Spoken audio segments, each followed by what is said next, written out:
Was recently the focus of a police report involving possible terrorist activities. The investigation is finished, no charges were filed, but law enforcement sources tell us that three-term Republican Matt Shea was one of several men allegedly discussing militias, snipers, and special forces at a Sprague Avenue restaurant. The case was forwarded to the FBI.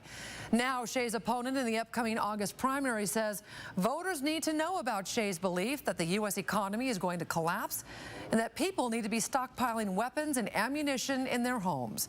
It's a story you saw first on KXLY4. And Jeff Humphrey is here now with a look at Shea's views and why his challenger says the incumbent is no longer fit for office. Jeff? Nadine, for several years now, State Representative Matt Shea has aligned himself with people who worry our government has become too restrictive and that we need to prepare to protect our families with guns and survivalist strategies. But Josh Aratola, Shea's fellow Republican challenger, says Shea's preoccupation with the radical right is leaving a lot of his constituents without representation.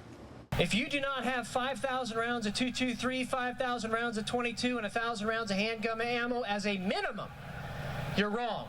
Matt Shea makes no apologies for this call to arms he offered a self-reliance rally last summer, so it should come as no surprise that just last month, Shea was overheard talking about weapons and tactics inside a Spokane Valley restaurant.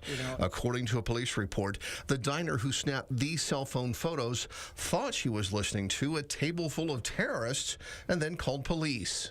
And what Matt Shea's busy talking about is the fall of our country. And what he's saying in public at a public restaurant is so disconcerting that they felt they had to notify the sheriff's office and the FBI. According to this June 22nd police report, Shea and the founder of a constitutionalist group called the Oath Keepers were discussing things like churches and snipers and night vision goggles. Shea has actually been predicting the collapse of the country since 2013. It's going to happen. We all know that. The question is, and I think the question should be for all of us, what are we going to do afterwards? What are we going to do with that opportunity? He has said things like the fall of our country is going to be an opportunity and not a crisis. We should not be sending people to the state capitol that view the fall of this nation as an opportunity. In April, Shea traveled to Nevada to support a rancher 20 years behind on his grazing fees. Shea believes states can disregard federal laws they believe are unconstitutional, but his opponent thinks Shea should stay here in Washington state and not miss meetings like one held by Spokane's mayor just last Friday about Interstate 90 construction. Every single senator and representative in the area attended it, except Matt Shea. He has time to hang out with radical militia leaders, but not do his job and attend transportation meetings that are critical to our area. Representative Shea has not returned our phone calls about this story, but he did call into the Rick Rydell radio show on our sister station, KXLY 920.